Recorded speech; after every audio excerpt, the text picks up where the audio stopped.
everyone. I'm very pleased to see you, happy to meet you. And Donato, that we all know, I think will introduce to each other. So Hazel, very nice meeting you. You are in the States, I suppose. Yes. Mariana, BOZESAN in Germany, is that correct? Yes, that's correct. Hello.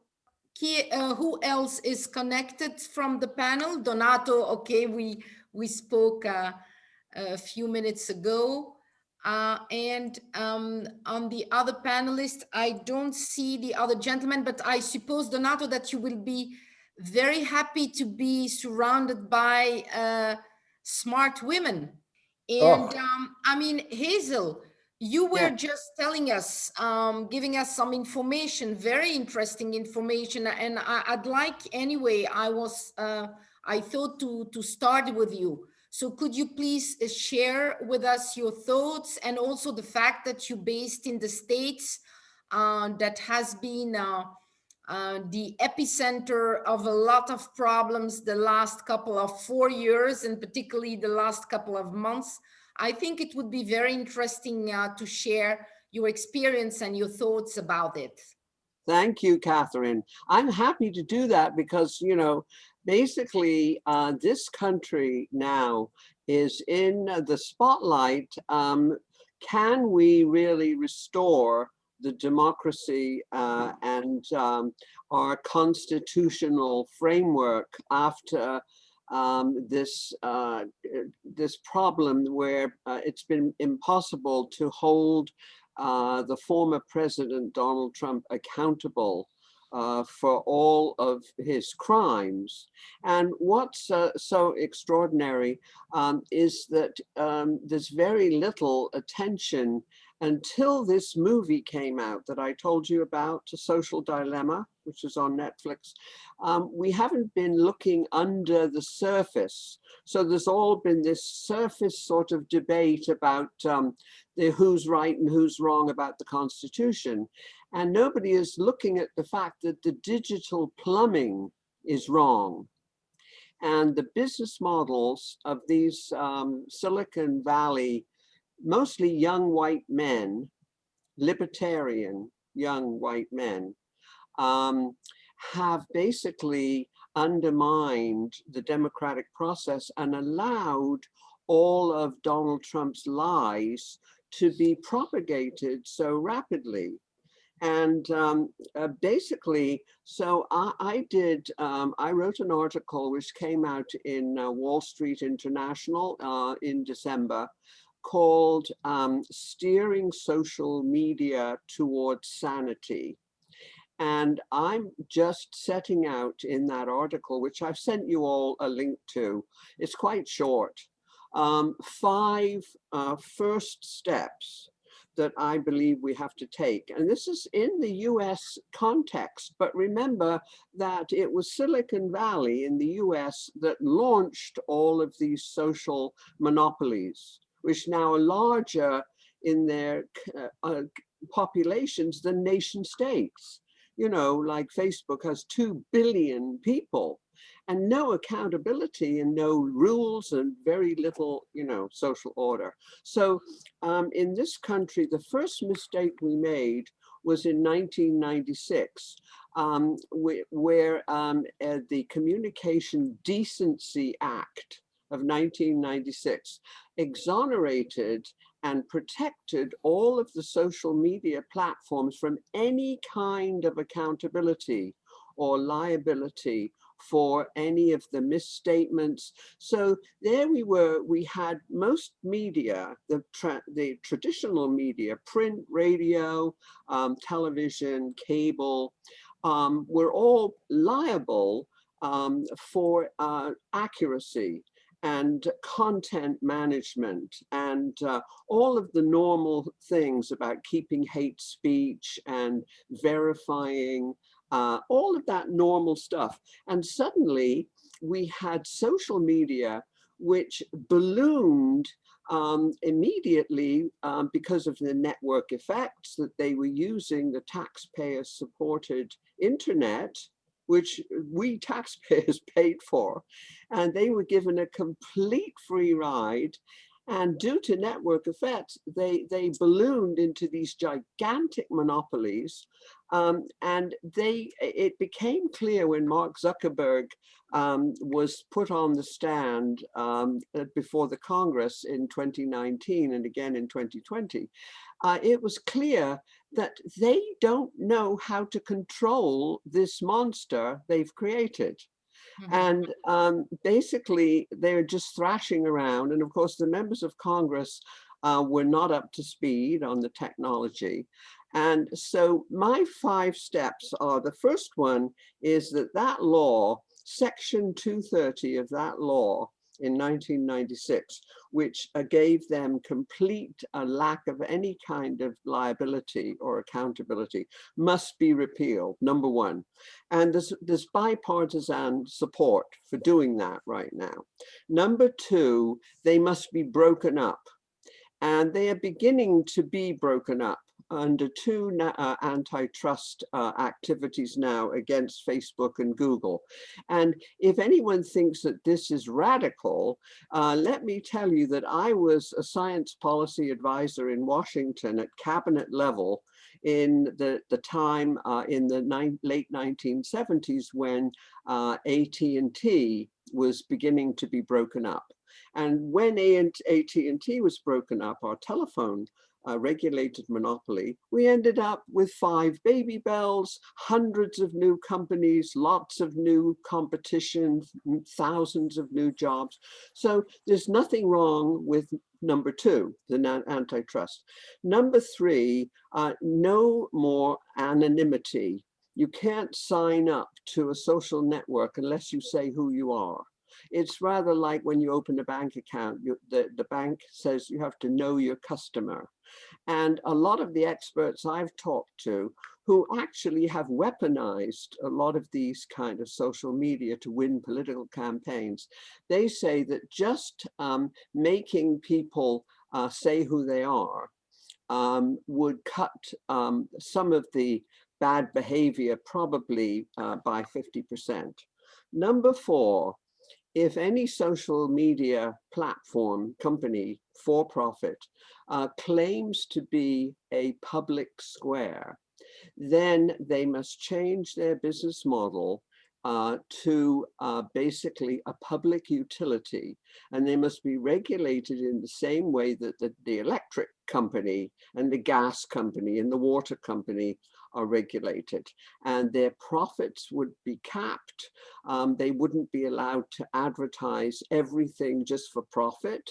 They would have to focus on public service kind of advertising, and they would have a government oversight board, not the fake oversight board that Zuckerberg has put together for Facebook. And number 5, that the principle must be that the individual owns all of their information. And we propose that that be settled in using settled English law from 1,000 years ago, 1215 under Magna Carta. And that is the settled law of habeas corpus, which says that every human being owns their own body. And we advocate updating that to saying that human beings also own their own brain, and they own all the output from their brain in terms of information. So we have created, we've taken a lot of URLs, setting this thing up, and we call it information habeas corpus, habeas corpus, or info habeas corpus. And so there was one that I didn't think of, that another one, number 6, which was proposed by Roger McNamee, who was an early investor in Facebook. And he proposes that all of the actual individual executives, and particularly the social scientists and the psychologists who created these attention-grabbing algorithms should also be held personally liable for the insurrection of January 6th. And his evidence is that the conspiracy group QAnon actually was empowered by Facebook and its recommendation algorithm, that they captured another 2 million subscribers to QAnon simply on Facebook and that algorithm. So I'll stop right there. Thank you very much. No, I mean, thank you so much, Hazel, first of all, for sharing all these very interesting elements. Those 5 points are so, I would say, natural and simple. And it's true that only when you speak about number 3, no more anonymity, I mean, that would already stop people to hide behind a wall or a screen and insult freely people.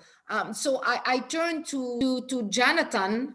Jonathan, do you have something to say to react to those very interesting points that Hazel shared with us? Absolutely.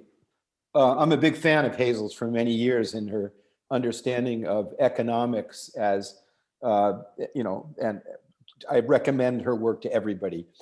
I want to take I agree with everything she said. I want to take a different lens to it. I want to put it another context in this. I was giving a lecture at Nazarbayev University in the law school in 2012.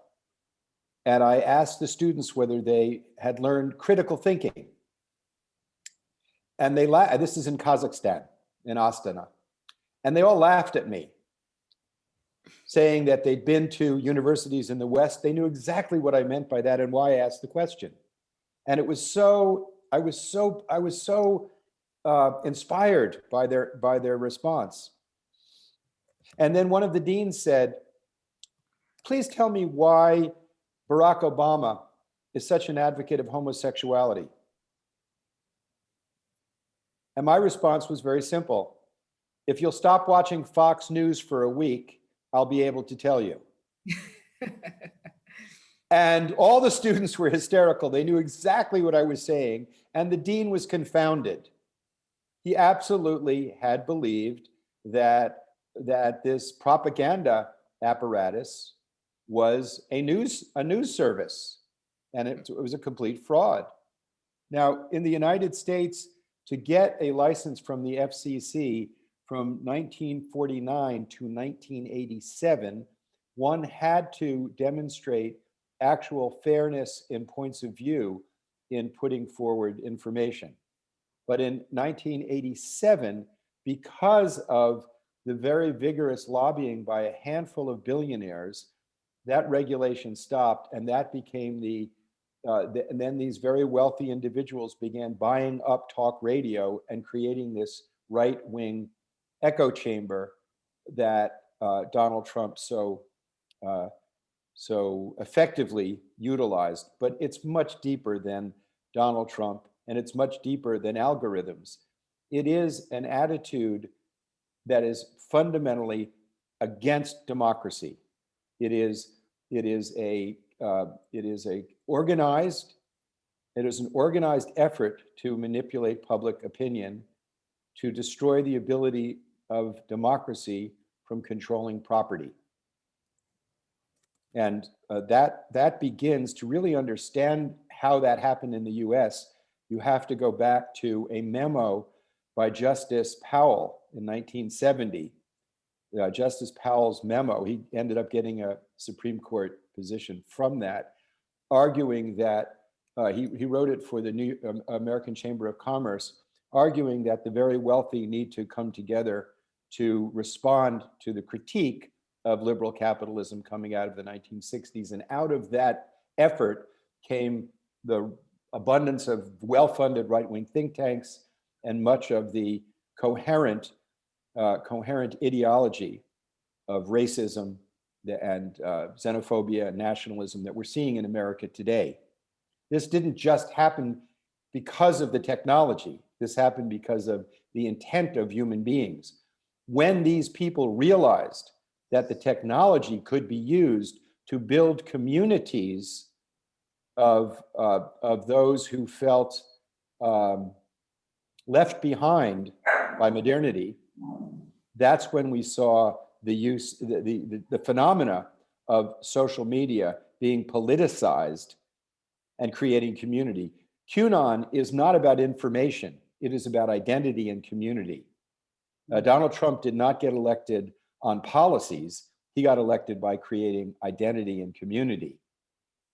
And so we're faced right now with people like ourselves whose identity and community is global, based on certain premises of individual liberty, freedom, conscience, truth, that there is such a thing as truth, and people all over the world struggling to be part of some identity that doesn't leave them behind. And the internet communities, that these artificial communities, virtual communities, literally virtual communities, are designed to fulfill that emotional craving. It was exactly that insight of building community that a political operative, also in the early 1970s, figured out how to move the southern states of the United States from being voting Democrat to voting Republican by using issues of sex and taxes, and that's how they went at, and also the right to have guns. That's how they moved the political spectrum. It was intentional. Now, when you look at what one of the points that Hazel brought up was ownership of person, of ownership of your body, the basis of habeas corpus, of the right to be, the right of personhood. We'll put it that way. It's not a right in the U.S. Constitution. It is presumed, but if you look at how the internet developed through that lens, it's almost as if when the Europeans came to North America and purchased Manhattan, I think they purchased it for a bunch of trinkets, less than $30 worth of capital, because the native people did not know they didn't understand it as property. It was just like ontological. It's just being itself. You can't own that. Well, we have an entire generation that has been willing, and I guess I did it too when I signed up, willing to trade so much personal information for cheap surfing, for cheap entertainment, for cheap communications, and using the internet. And I've given away my personal information. And then that becomes normative to our generation. They not only give it away, they broadcast it and say, please look at my personal information. I want to give it to you. It's not the state that's doing this, it's the entire global world, it's society. And I wonder how that's going to affect the very definition of self, the very definition of where my boundaries are. And I know we just want to end with a point. And I hope we can have some dialogue here, because I know there's so many bright people in this discussion and so many issues. But I'm looking ahead now with the capacity, because media is becoming increasingly interactive and integrated. The difference between talking on the computer, watching television, using your phone, and who knows what's next with holographs, being able to project yourself somewhere, and who knows what the next iteration of communication will be. But we will be able to read the biological responses of people, the biological information, and thus be able to measure people's emotional responses to phrases and attitudes and information. And you couple that with quantum computing, which can process huge amounts of data very quickly, and biotechnology, the ability of manipulating people's feelings and emotions, with the knowledge that most people don't vote based on reason, but they vote based on feeling. And feeling is controlled by the autonomic nervous system and a whole lot of very subconscious processes relating to immediate responses to stimuli based on survival, health, fear, attraction, reproduction, parts of our biology that we're not as consciously aware of, but very, very influential in what we are attracted to or repulsed by. And the ability of manipulating massive numbers of people using biotech, data mining, quantum computing, puts the very concept of the person and the very concept of democracy and freedom at issue. So we're not just talking about elections in one country. We're not just talking about communicating ideas. We're talking about, in the same way as we have technologies now that are destructive of the natural world, the climate change, nuclear weapons, if we don't have a very serious discussion of the balance between accountability and capacity of destruction or flourishing with these new technologies, I see the utilitarian approach of China being very much the future that we could have. And thus the issues that the very minimal doorway of control that Hazel has put forward, I think is brilliant. And I think that we need a very serious conversation on the balance between government constraint and control, fundamental freedoms, and the technologies that will be integrated with communication media in the very near future. Mm-hmm. Can I Jonathan. say thank you, Jonathan, for filling in the bigger picture. I agree with everything that you just said. And all I want to say is that back in 1996, I wrote in one of my books a chapter on what I called mediocrities. We all now live in mediocrities. Doesn't matter what form of government we think we live under, and they all have attention economies. And that's what I have been focusing on ever since. But bless you, you just hit everything. Thank you, Jonathan. We go back to Mariana because Mariana has been able to connect back. No, Mariana, you back? Well, I hope so. Yes, you are. So you were just starting to share more the scientific perspective. So please go ahead. You were. Well, I just wanted to point out that if we are worried about what's happening right now, this is just the beginning. As Peter Diamandis say, tomorrow's speed of change will make today look like we're crawling. So I can only underline what both Hazel and Jonathan have said, because that's exactly the direction that we need to go. And another aspect that I would like to bring to the table before I would like to point out to a few platforms that are currently occurring that would give us hope is to encourage us to also look at the shadow work. The underlying psychological problems that we have, which have been brought up to the table, touched by both Hazel and Jonathan. But given the fact that the issues that we have are leadership issues, and that it actually only requires about 10% of the leading population, so we can switch to the next level of evolution, I would encourage us, those of us who are in the lead, so to speak, to really look on the inside and do the shadow work in all of us, interior, on the inner side. Because what Jonathan said with respect to our willingness to freely give our information has to do with our underdeveloped egos and narcissistic tendencies that these platforms like Facebook and others are basically manipulating, taking advantage of, manipulate us for profit only.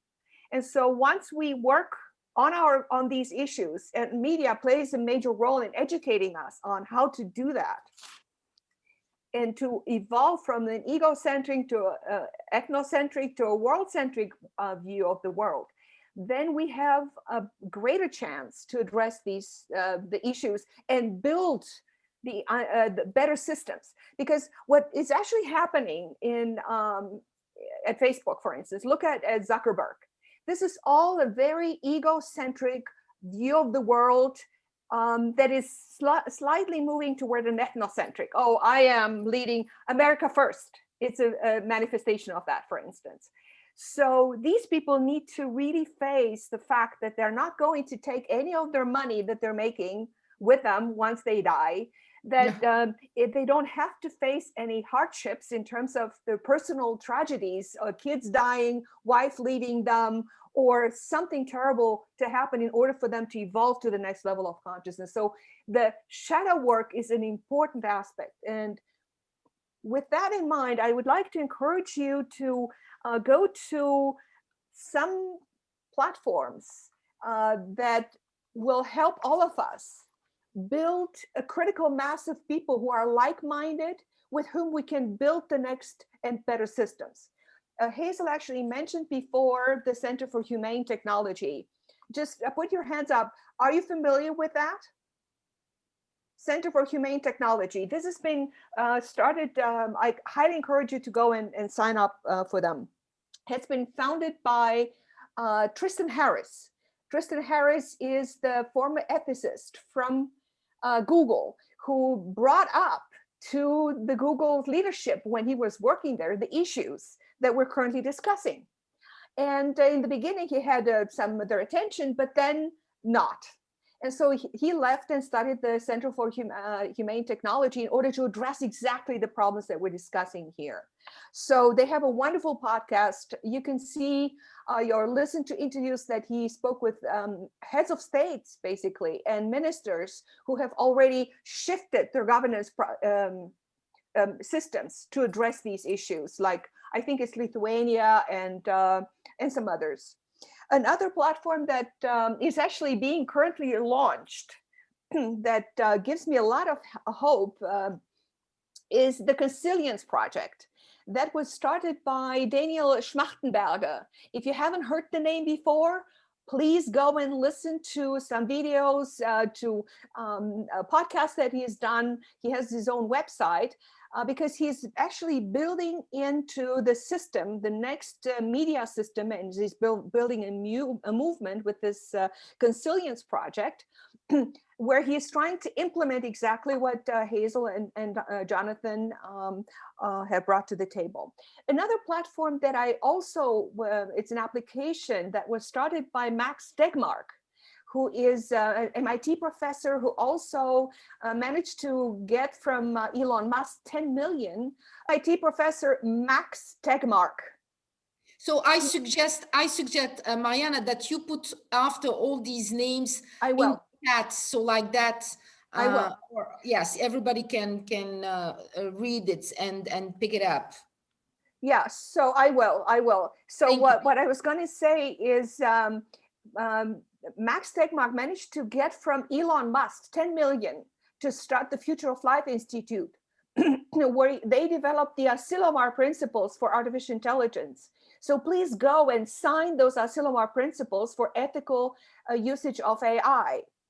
But what I was trying to bring to the table here is a new platform that Max Tegmark started that is called the Improve the News application, improvethenews.org, which is a news aggregator platform developed by a group of researchers from MIT and others to help control and address the news consumption. Another platform that I also find extremely enticing because it focuses on positive news, moving away from the constant negative media that was started by Peter Diamandis, and it's called the Future Loop. So he focuses on technology and exponentially growing technology where we can actually influence and take charge and call them as to and ping them on how much they apply ethical considerations in their applications. Another one that I highly, highly recommend is the exponentialview.co by Azim Ashar. He brings up a weekly guide and a podcast that is free, where he discusses all of these issues. So we can actually gather together around those platforms to really get a critical mass of people who influence then governments and speak up, because we're all leaders. Another platform that I find extreme with younger people. I mean, you are all young at heart, I know. And I love you, Hazel. I mean, you've been my sister for decades now. But Rebel Wisdom is a platform that I highly recommend, where they really focus on shadow work, on discussing all these issues, or bringing major thinkers to the table. You can find them on YouTube, but you could also sign up on their website. I highly recommend. Also, John Vervecki, who is a psychologist from Toronto, a colleague of Jordan Peterson, who is also offering amazing support on awakening from the meaning crisis and guiding people on this. So with that, I would like to finish up my my little intrusion here, and thank you very much. No, thank you, Mariana. Peta, my dear, welcome. So what are your sharings and your thoughts about what's happening in the media, the fake news, real news, all these traditional media, the social media? So what have you noticed, and what are you sharing with us about it? Sure. So I think, part of, and I really profoundly, concur with the sentiments and the ideas expressed, by my esteemed colleagues here. But I think part of what we're tackling here is a fundamental contextual problem, where we're looking at post-Cartesian mechanistic ideas of resources. So what we do is we nominalize. So instead of being Peter Milan, I become a Caucasian woman with blue eyes, a mother of two, likes to cook, family history of diabetes, like all these types of things. And the sense of self starts diminishing, and it removes us, it isolates us from the fundamental living system that we're a part of. And those who are trying to utilize us as resources upon which to transact also become disconnected from the fundamental living system that they are also a part of. And when we disconnect and fragment ourselves like that, we are separated from impact. So I become, as a teenager, separated from the impact of what I might have to say about my school friend online. Or, Cambridge Analytica becomes separate from the impact of what they may have on the people, on the face of humanity, of all of these demographics that they have information on. And I think that part of the process, and I've always been an advocate for that, we have to also tackle this from a funding and capital perspective, because if the people who pay for the media conglomerates, and I'm also talking mainstream media here, I was like completely shocked earlier this week to hear CNN still reporting on how truthful was Trump about his COVID situation. I was like, dude, forget about it. The guy's gone. Unless you want to update me on his impeachment trial, I don't want to know. Stop trying to profit from the fact that he was able to sell you, millions and millions upon millions of subscriptions or whatever. Still trying to play on that. Now it's purely transactional in nature. And unless we provide some of the alternative funding mechanisms, we're going to bump into this issue, because the people who pay for the employees to report the news, even in mainstream media, get to also infuse their own bias or their own agenda or whatever it is that's of interest to them.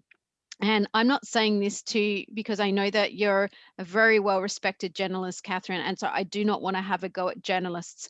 I want to talk about the institution within which the journalists have to operate for their own career survival, and the games that they have to play in order to keep working and keep having a legitimate voice, is compromised by the system that they're working within. So I'm not having an attack on the people as individuals, even though I'm sure there are some bad actors out there, like there are in every respect in every industry. So in this sense, I want to, really advocate for a mechanism by which we can teach, because, Mariana's an expert in technology. There is such a thing as a thinking technology, which is a regenerative practice. It's looking at how we actually interrelate and interact as part of a whole system network, recognizing ourselves, whether we like it or not, we're part of nature. We are a participant. No matter how active or passive we choose to be, we're still impacting.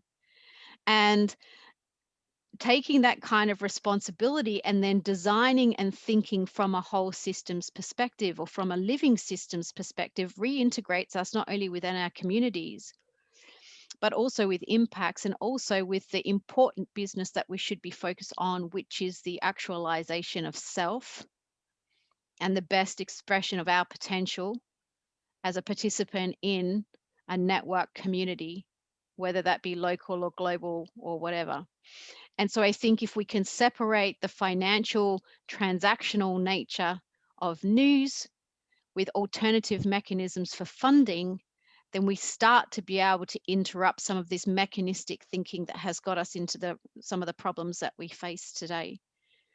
And so they're my 2 cents worth. Thank you, Peta. I mean, very, very interesting too. I will react on what you say a bit later, but now we'll give the floor to Donato.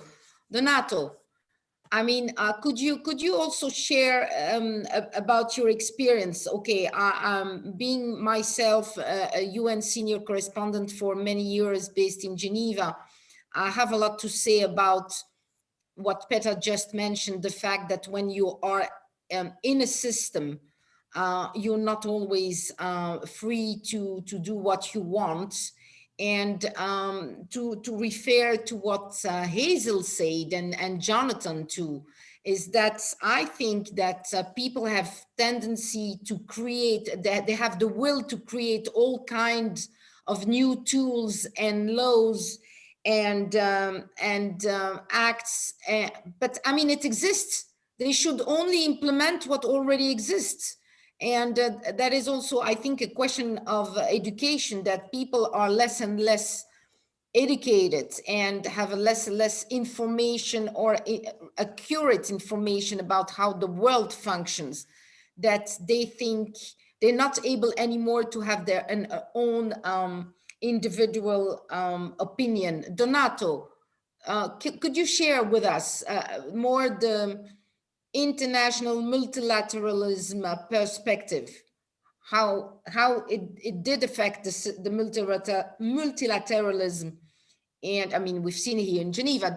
All for a very interesting discussion, and the eloquency in which you expressed yourself, that is really a gift for all academians, for all fellow academians. So you are presenting very interesting perspectives in such a way that we can build on them. So this is the added value of a discussion like this one, that we can distill something new and then present it further and shape it further in something actionable. So I really like what has been said until now. I don't know how I can contribute to this level of debate, but Catherine, yes, you said the word education. I think this is key in many ways to the practice of media agents, journalists, reporters, public information specialists, spokespersons, like I have been in the UN for some time, and specialized agencies. So this is part of the background of the culture, of the organizational culture, but also the individual culture that is so important. And that is a bit neglected nowadays. I feel it's neglected by the system itself, as you all have mentioned, and also because Jonathan referred to the inner self and to the not the internet but the internet. That is an extremely positive and evolution of the concept of internet, if that is possible. But as you know, there are many obstacles right now. I mean, we are attuned in many ways, and we can understand each other in spite of the technology, because I think that the technology, there are many technological advancements, but not all these technological advancements are really going into the right direction. I wouldn't say that all these technological advancements are user-friendly. I think that they are specialist-friendly, and that makes it difficult for people around the world to access information because they are extremely specialistic. If you don't have that particular kind of education that is not the education I have, for instance, because I am the prototype of the Italian classical studies person, not scientific at all. So I have a kind of forma mentis, a kind of approach that is an old time tradition, but I think that still has values because when I go to meetings about education, they keep saying in all parts of the world, well, the Italian classical studies approach, where you study Latin and Greek, and you study less maths, but you study that, it has these values because it helps you reasoning, it helps you preparing for synthesis, for analytical synthesis, for thinking of a different opinion and coming to a conclusion of your own. So my point is that it's very important to maintain a level of education that is combined with a technology that is really user-friendly for all, for young people, for adolescents, for elderly people, because we cannot leave people left out of this kind of information system that is so critical for everybody, and education. And when we talk about education, we should remind ourselves of the concept of citizenship that is a bit abandoned in many parts of the world. I think that the objective of much of the education and also the information is really to build a sense of citizenship, a sense of civic responsibility that we are gradually abandoning, and that I'm concerned. I'm concerned for people like ourselves, but in particular for future generations. If we don't invest in their future, if we don't correct the present system, and if we don't find a way to represent facts in a more objective way, and if we continue instead following this mistrust kind of policy where messages are distorted, where everything is, the political discourse is undermined, where democracy is undermined as well. I'm not just talking about the fake news phenomenon. I'm talking really of the negative attitude that is persisting at all levels in the debate. I think Mariana mentioned the importance of positive thinking, of having a positive approach, a constructive approach, also in terms of information and media. I am a fan of this Solutions Journalism Network because I like the way they present facts. I like the fact that they dig into the story and they bring it out with a sense of accomplishment. I mean, what is happening? Why are we doing this, etc.? So the problem that I see nowadays from a personal perspective is that we are flattening the individual. And Peter mentioned that fact. I think that is, we are bringing down the level of conscience instead of upsurging to a higher level. We are practically saying to people, do like me, copy me, we are all copycats. I mean, are we supposed to be copycats or are we supposed to be individuals that come on the forefront of issues and combat and fight against mediocrity, against ignorance, against stigmatization, against all the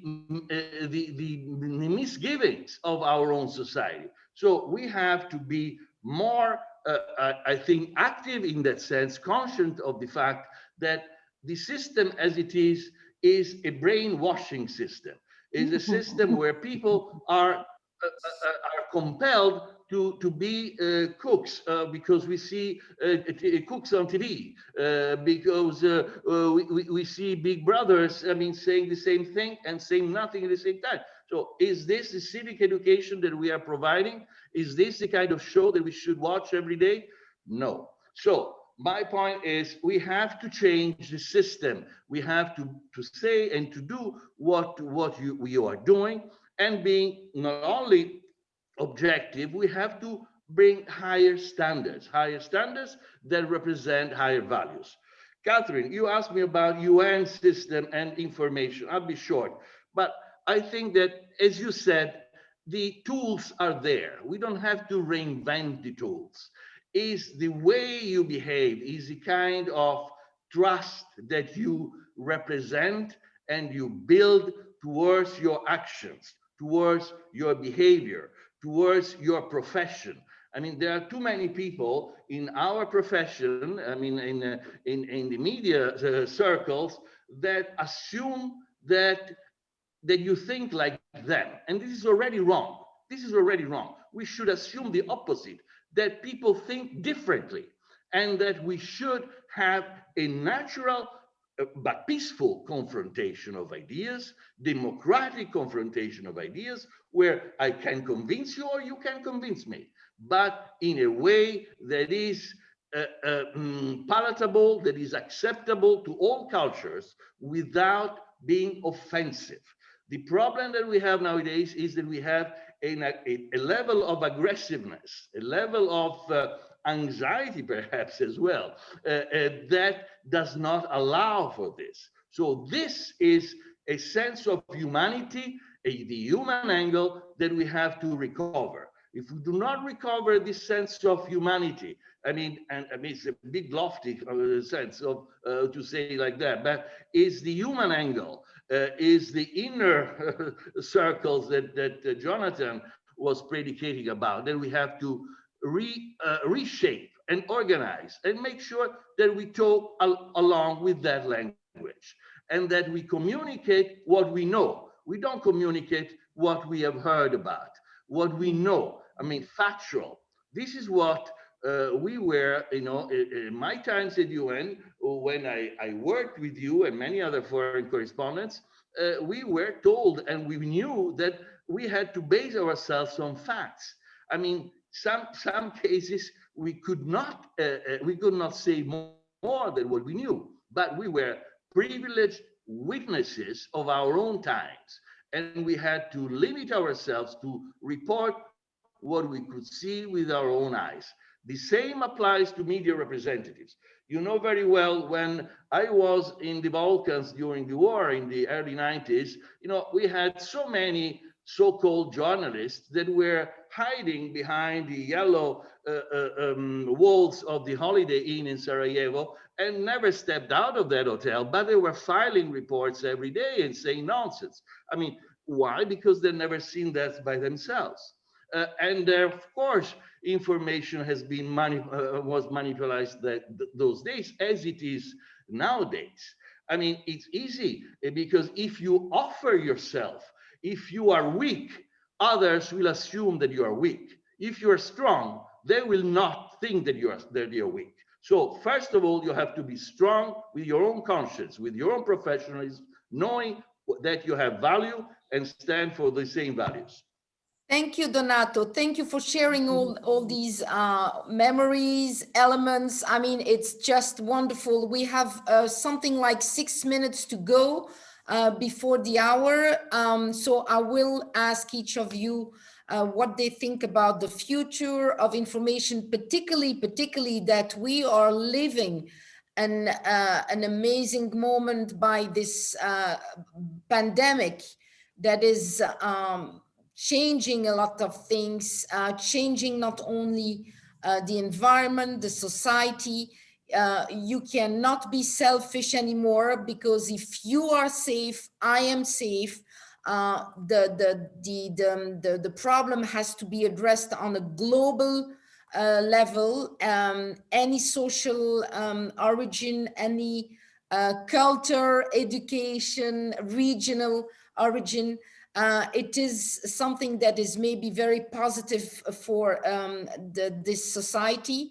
So I will, Donato, 2 words, because I know that you are running out then, because you are moderating, I think, an event at 4. So I give you the floor, and I will give then the floor. The last one will be the ladies. First the men, gentlemen first, and then ladies at the end. Donato, a few words about the future of information, please. The future is upon us, really. Is what you have been saying is the strength that we can represent if we make the effort to think that, again, not in an egotistic way, is not just me, is us, and considering that our opinion has a value.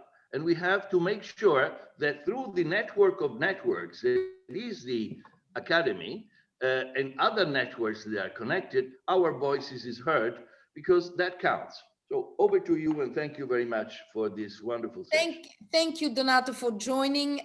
Jonathan, few words about how you see the future, particularly with that COVID-19 pandemic that is going to still last a couple of years. Science is a how, it's not a why. And the communications technologies, it's not about information. The media itself is a communication. The capacity of integrating human consciousness with mechanical devices will increasingly privilege people who think in ways amenable to the machines, which will become faster and more reductionist as we go forward. Not necessarily amenable to reflective thought and value-driven thinking.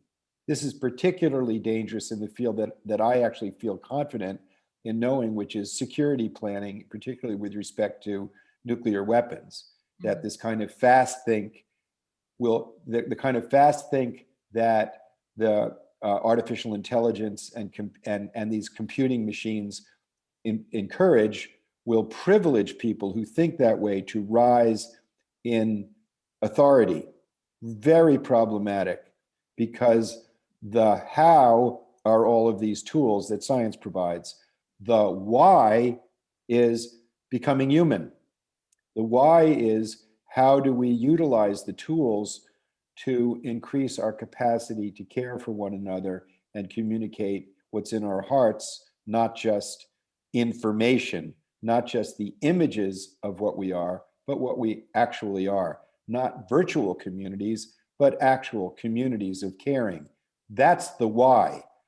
And thus, I see the duty of the World Academy of Arts and Sciences, because that's this conference, to focus on a human security agenda that will emphasize the why as part of the how. Security relating to states has been pursued almost entirely through public manipulation and militarism, to the derogation of building real communities of caring, which at this point is the second part of Jesus' explanation of the purpose of human beings, which is to love your neighbor as yourself. And what this technology has given us is it has made neighborhood a moral location, which is, for the first time in human history, easily global. And that's the convergence of the wisdom imperative to see the human family as one, and the practical necessity today because of the technology. Never before in human history have these two converged like this. So the plus of this technology of communication is the capacity for human unity at a level we've never had. The danger is it presents the capacity of domination and domination that we've never had. And the choice, of course, as always, is in our hands. Thank you, Jonathan. Peta. So I think I agree with Mariana in terms of looking at what's happening on the fringes and supporting what's happening on the fringes. And to do that, we need to look at alternative funding mechanisms for these types of disruptive ways of developing media content, which means we need to move beyond the VC playbook and how we choose to invest, because that really is just a menu for investing in what has already been and proven. So I'm working on a fund, for instance, established to niche itself in pre-rev investment, like looking at really innovative ideas that are regenerative in nature, that are really disruptive, that don't have a previous track record, as a way to help kickstart some of these new innovative mechanisms. Because if you look at the trajectory of history, where there have been large atrocities and injustices, it hasn't always happened fast, but generally people tend to rise up and they tend to try to be an equalizing force of the things that don't work. Now, we're still dealing with injustice against Black and ethnic minority people, against women. We only access less than 3% of the VC funding globally. You know, we're still not represented at leadership levels in the world. We still get mostly debt out of the accelerators, while men get 2.6 times more equity than us out of accelerators. I mean, there's still so many systemic inequalities. So where we have these new innovative thinkers and entrepreneurs that are looking at really how do we unravel the system through the innovations that we're trying to develop, I want to see funding mechanisms get behind those.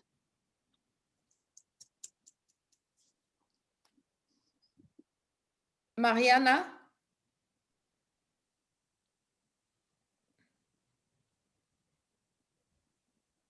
Yeah, thank you, Peta. This is one of the topics that I wanted to talk also about in my summary. So provided that the funding is there and that people understand that if you're not paying for this product, you are the product. I think this is a very important distinction to make. And provided that the regulation that Hazel was talking about is in place, I've been thinking about the three major roles and responsibilities that the future of information in media would have to have. Number one is, of course, provide news, but in the following ways, you know, to provide a maximum situational awareness so that we know what's actually going on around us. This must occur in a clear way, in a clear communication way. And they also must provide a rigorous process, not just for the accuracy of information, but also for correcting the bias that the information comes along. Then also news must give insight to the most consequential topics, which we're currently not talking about.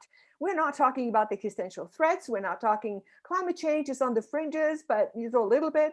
We're not talking about the dangers of unsafe and unethical AI, but also unsafe and dangerous and unethical biotechnology, nanotechnology, and all of that. I actually wrote an entire book on financing and the future of investing, Peta. And also, we're not talking about the AI-driven nuclear threats. So these are important things that news must provide. Number two, we need to, the future of information must also provide meta news and help us make sense of the world through, by providing accurate narratives and narratives that address polarity from both sides, and also help us understand what's going on within the media, the meta news, the media landscape as well. And number three, and Jonathan and naturally everybody else talked about, but also Donato talked about the education. The media, the future of information has to continue to educate people, but really educate, and also provide media literacy, provide the governance and political theory behind their decision making and how they provide media information and the news. Also, they must help us address the critical thinking, teach populists how to learn how to provide to think critically, and how to make sense of what's going on, so we become better equipped to identify truth. You know, what is truth? And truth evolves, of course, but there is ultimate truth as well.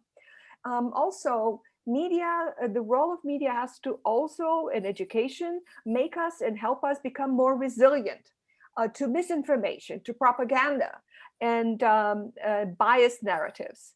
And last but not least, be more capable of understanding complex topics. As I started when I got interrupted the first time around, the world is becoming double exponentially faster and is moving from local to local. And we need to learn to keep up. That's why I would not want to encourage us to throw the baby with the bathwater and say all AI is bad. No, we need AI to help us make sense of a double exponentially growing world.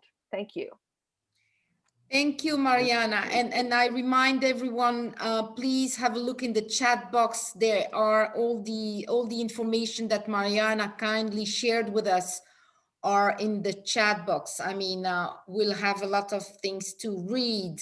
So the last words will be for Hazel. Hazel, you started the discussion, so you will deliver the last concluding remarks. Please, the floor is yours, Hazel. Following Peta and Mariana, yes, follow the money. Remember, it wasn't just CNN that profited from Trump. It was also CBS. They gave him $2 billion worth of free time, which the CEO acknowledged was good for CBS. And so we need really to look more deeply at the money meme and how, to the extent to which we have followed this false god. Money is just a string of digits in computers. And I have an article called Fixing the Money Meme going into this. We need to go back to the much older way that humans transact with each other, which is the golden rule. Every religious tradition, and it's about respecting each other's opinions, and it's about caring and sharing beyond just the individualism. And I would say that the two best books for me right now on all of this, which I've done review of on ethicalmarkets.com, are Shoshana Zuboff's book, The Age of Surveillance Capitalism, and Rana Foroohar's book. She's a financial editor of the Financial Times, and her book is on Google and it's called Don't Be Evil. And I summarized in 1,000 words on our books and review page those two books. And lastly, The Planet is teaching us directly about the market failures of climate change, of our food system, and the market failure, which is the pandemic. And what The Planet is teaching, as Jonathan says, is cooperation. Mm-hmm. And if we can't learn to cooperate, then we're not going to make it. So thank you so much. And I will be so happy to follow this with all of you. It's been a great pleasure. Thank you so much to all of you, gentlemen. Thank you. Ladies. Have a nice afternoon. It was a pleasure. Take care. Bye-bye. Thank you, Catherine. Bye-bye. Thank you Thanks, for moderating. Catherine. Bye-bye, dear. Bye-bye. Bye.